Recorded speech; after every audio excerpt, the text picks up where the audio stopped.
开机啊，你开机看看，你觉得比较重吗？比较重一些。比较重一些。这边是吸开机，然后退吸的话比较长，你要应该是停，然后退吸是你要再压一个，还有安全装置，它有安全装置。安全装置按下去才有办法退吸。哦，对，嗯，然后它这还有一个按钮，它是可以调。哦，看你要的，你要看 PSI 还是那个什么？跟汽车那个一样。对。那其实它的吸，你正常来吸，其实都要花一些时间。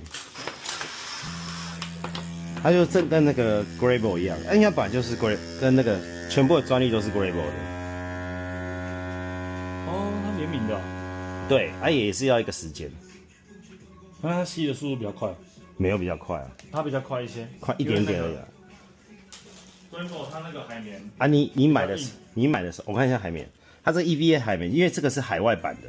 那如果你是买那个大陆简体版的啊，它的 EVA 海绵就不是这么软，对，它会比较硬啊。它比较硬啊，这个是比较软的。那所以说，有的人买那个 Grable 格乐宝，有人会建议他买海外版的，不想要花到这么多钱。它现在台湾的定价差不多在11000块、12000块左右，但他们没有附袋子啊，我们这边是有附袋子。哦，对，附袋子、电池还有充电器的，就各一个嘛。对。